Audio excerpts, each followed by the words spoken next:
Who wants to know who the 3 most broken champions are going to be for each role in patch 13.1, which will be hitting the Rift today, depending on maybe what region you're in. And what's up, guys? This is Ez, and yes, in today's video, the 3 most broken champions for each role for the upcoming patch. We might get into some of the changes because there are definitely some big ones and definitely big buffs that are going to really help some champions, and they might even be mentioned here. These could honestly be your champion pools for the start of the new season, so make sure you stick around for the whole video. And guys, if you want to master any of these champions, make sure you check out the GameLeap website. Do you know what the difference is between a Challenger Riven and a Diamond Riven, or a Platinum Riven and a Gold Riven? The difference is how they play top lane, how they play the role. Most people are going to have the mechanics on the champions they play, right? So it's all about how you see the Rift and think about the game. That's what we can teach you on our website. So check out those links in the description and comment section to GameLeap.com, and let's get into the 3 most broken champs each role. Let's start by talking about top laners. Coming in at number 3, this is Jax. Now, Jax in lower elo, statistically speaking, his win rate is around like 48-49%, but the higher you go,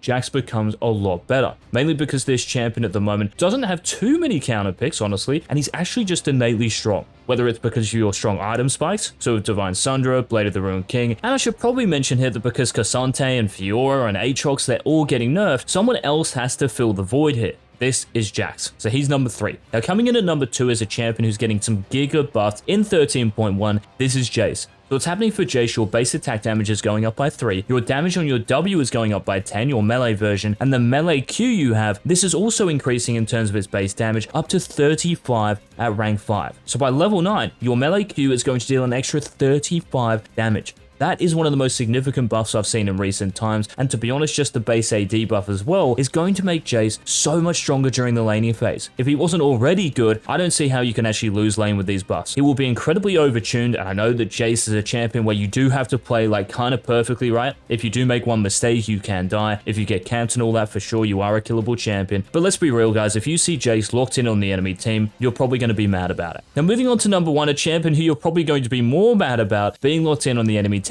This is Darius. I don't think I've actually done like a countdown video since what, 12.10, the durability meta, when that came in, where Darius hasn't actually featured on it. He's been here pretty much every single patch since that point, and he's received like no nerfs. His items, whether you're going Triforce, Stridebreaker, nothing's been hit. Conqueror is still the same, right? Your W is still on a 5-second cooldown. Flash and Ghost, because of the teleport change, that also was like an indirect buff to Darius. The champion is just way too strong. Yes, there are some counters, right? So Jace might do well, Teemo might do well. There are definitely some picks you can pick into him, but he's just so consistent and reliable. He's not really that difficult to play, and honestly, it's easy to punish the enemy's mistakes on this champion, maybe more than any other. And statistically speaking, in every single elo, maybe unlike Jax and Jace, Darius is easily an S+ tier champion with incredible win rates across the board.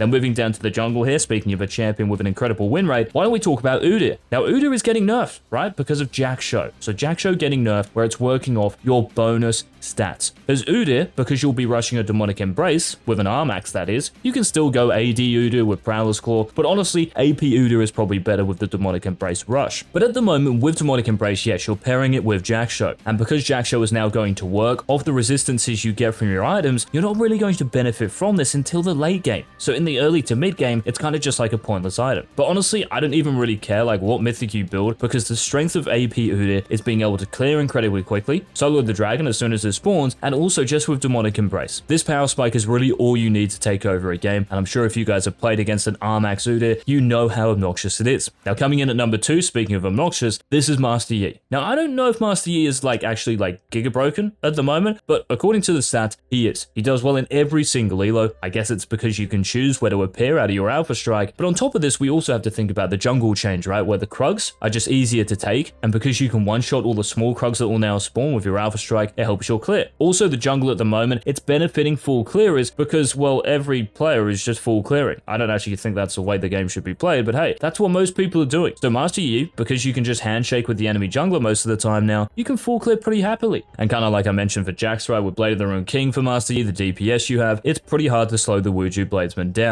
Now coming in at number 1, The reason that Evelynn is the #1 jungler is because she has an invis at number 6. Oh my god, it's just the most broken thing, eh? Like, when a champion is invisible, impossible to play against. I'm kind of trolling, by the way. It's not the reason she's #1. The reason she's #1 is because all of the buffs that came in a few patches ago to Evelynn, but also because of the jungle changes as well. Just like I was talking about for Master Yi, right? Because junglers are just full clearing these days, it makes Evelynn, well, her life is just easier, right? Like, your early game is your weakest point. So very rarely are you going to get invaded until level 4, until till after you full clear, and by that point, you're probably just chilling. You're going to have a good game. And if you look at any jungle tier list on the stat websites, Evelynn is a clear S+ tier champion with close to 53% win rates in the majority of elos. It's impossible for me not to put on number 1. Now moving down to the mid lane here, the first champion to talk about coming in at number 3, this is Vex, who does have, just like Evelynn and the other champions on this countdown, and most of them, very good win rates. Now the reason why Vex is OP, honestly, it's just because of the Q buffs that Riot gave her earlier in season 12. So your Q being on a 4-second cooldown, your Q's AP ratio going up, this means your mid to late game scaling, right? Once you get more ability power from your items, your Q's dealing more damage. And yeah, just being on a 4-second cooldown, like you're joking. The wave clear, the poke, the damage, the pressure, it's too much to handle. And I also think Vex, because of your ultimate, your shadow surge, you can gap close to champions making mistakes. So as soon as they do, it's just like a very easy way to play in solo queue, right? Enemy champion makes a mistake, you jump onto them, hopefully with your teammates, and blow them up. Now, it's not really the case in like pro play and higher elos, but even in those elos, Vex is an amazing counter pick to so many champions. So pretty much any melee champion or any champion who wants to dash in like a LeBlanc, Vex, you just cuck them because you're passive and your W. So Vex is number 3. Now moving on to number 2, if you want to play the best attack damage mid laner in 13.1, and no doubt some of you are thinking, oh, this is going to be Zed, it might be Talon, it's actually going to be Aurelia. Now, Jackshaw might be getting nerfed, but you don't even have to build Jackshaw on Aurelia. You can go Divine Sunder if you want to, you can go Shield Bow, maybe even Gore Drinker if they've got a lot of melee champions on the enemy team. And the other 2 reasons I've included Aurelia here are simply because, well, her stats, like she's played so much and banned a lot, and for her to have like a 50% win rate, you know, being a difficult champion to play, this actually means something. Like if she was a lot easier, this win rate would go so much higher, right? Considering how much she's played. So just by herself, she is in a strong position. But then we also have to consider, well, what other champions are strong, right? Well, the number 1 mid laner, and honestly number 1 champion for 13.1 is going to be Kassadin. Now, why would Aurelia be number 2 then if Kassadin is number 1? Well, she's in the countdown because she destroys Kassadin, and she destroys so many immobile mages at the moment. So if you see maybe a Syndra picked, if you see a Kassadin picked because he's so weak in the first 5 levels, this is where Aurelia can just absolutely dominate. And speaking of Kassadin being number 1, guys, well, it's really because of the Roa and Seraph Embrace buffs coming in. So Roa, more HP, some bug fixes, quality of life changes, and you've also got the Seraph Embrace buff. So even though the cost is going up by 400 gold, you're now getting flat ability haste from the item, which is really nice. So you're getting 10 ability haste when you buy it. You're also getting AP based on the mana you have instead of ability haste now. This is how the old Seraph used to work, thank goodness for this. And you're also getting the lifeline passive back where you get that shield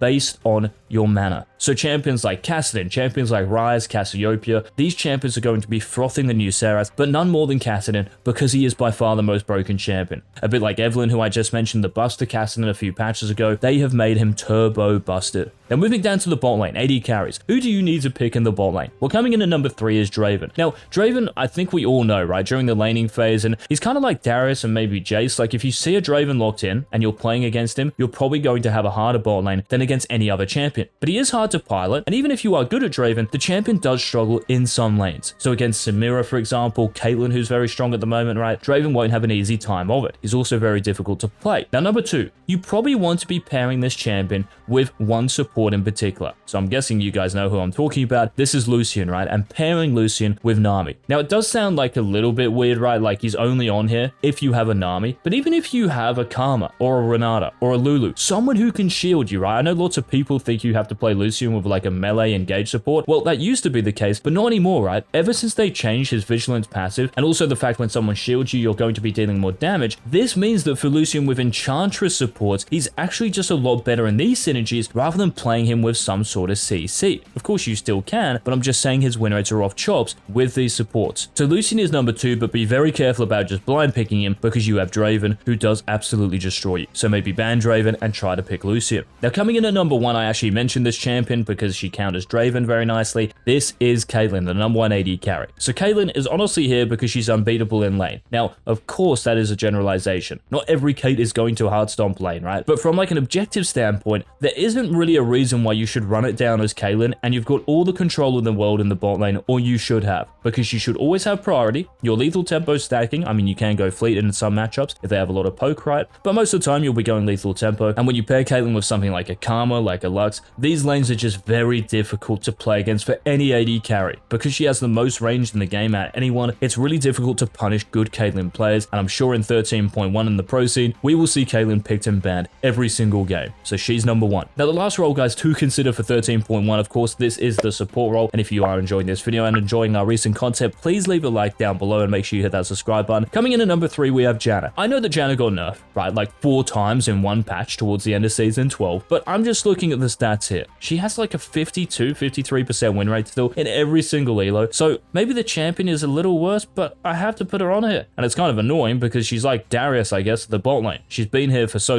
long, so I wouldn't mind seeing a bit of variety, but I have to put her here, guys. Like, if she isn't in your champion pool, you're probably missing a trick because she is so consistent. The new Q you have, well, it's kind of not new, but in season 12, right, where your Q is traveling faster, pair this with Glacial, and of course your amazing scaling and peeling ability makes it very difficult to play against. But coming in at number 2, this champion really just cucks and counters every enchantress you might see at the moment. So I know enchantresses have really good win rates, right? Like if we're talking about Janna, or if we're talking about maybe Lulu, Soraka, Sona, these champions, right? But what champion counters all of them, do you guys think? What about the Crank? Big Blitzcrank, mate. This guy destroys them. They are a mobile enchantress support. They want to play back. They want to buff their AD carry during teamfights. They want to buff someone who's fed. As Blitzcrank, if you can land one hook onto them or the teammate they're buffing, it's going to be very difficult for them to survive if they're being hooked, but also to keep that teammate you've hooked survive as well. Because of the buffs to Blitzcrank as well, in season 12 where they buffed your Q's damage, now I know they nerfed it again later in the season, but it's still 100 base damage at rank 1, which is kind of absurd. And then you also have the big ultimate buffs to the base damage in your R. So again, once you land a rocket grab, they are going to die. Just make sure, guys, you're taking Glacial on Blitzcrank against those double range bot lanes. So Blitzcrank, number 2. Now moving to number 1, this champion, I talked about her synergy with Lucian before, so this is Nami. Now, even if you're not playing Nami with Lucian, you guys can look at like the stats with other AD carries. It's pretty whack in like a good way. Like the win rates are so good. So playing Nami with a mandate rush, the healing you give your team, the E buff, of course your ultimate and your Q, and I guess it helps that like bruisers and fighters are in a pretty strong position at the moment. So as Nami, when you do E them and when you empower them with your W and stuff, you don't even need to just pick this champion when you have a Lucian on your team. And a bit like Janna, she's just a staple S+